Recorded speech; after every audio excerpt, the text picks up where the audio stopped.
এই তুমি দাঁড়াও, বলো বিজ্ঞান কাকে বলে? স্যার, বিজ্ঞান শব্দটাকে ভাঙলে পাওয়া যায় বিগ জ্ঞান, তার মানে হচ্ছে বড় জ্ঞান। সো বড় জ্ঞানকেই বিজ্ঞান বলে। না, তোমাকে দিয়ে হবে না। এই তুমি দাঁড়াও, বলো পৃথিবী আর চাঁদের মধ্যবর্তী দূরত্ব কত? Sir, 4 bench. 4 বেঞ্চ মানে? স্যার, 4 বেঞ্চ আগে আপনার মেয়ে বসে আছে, আপনার মেয়ে হচ্ছে চাঁদ, আর আমি আপনার মেয়ের পৃথিবী। দোস্ত, এসব বলিস না, গুনাহ হবে। স্যার, এখানে আমার একটা কোশ্চেন ছিল, মানুষ যদি চাঁদে বসবাস শুরু করে তাহলে তারা কি দেখে ঈদ পালন করবে?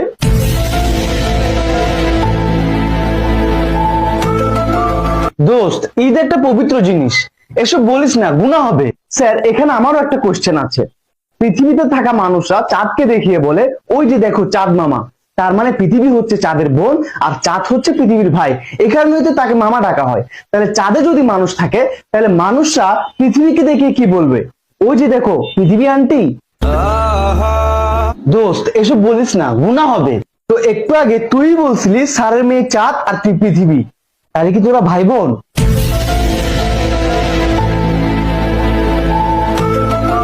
তোমাদের অনেক কোশ্চেন হয়েছে, এবার আমি কোশ্চেন করব। বলো, ডাইনোসর বিলুপ্ত হওয়ার প্রধান কারণ কি? স্যার, এসব বলিয়েন না, গুনাহ হবে। এই ওরে ধর, ওরে আল্লাহর কাছে পাঠাই।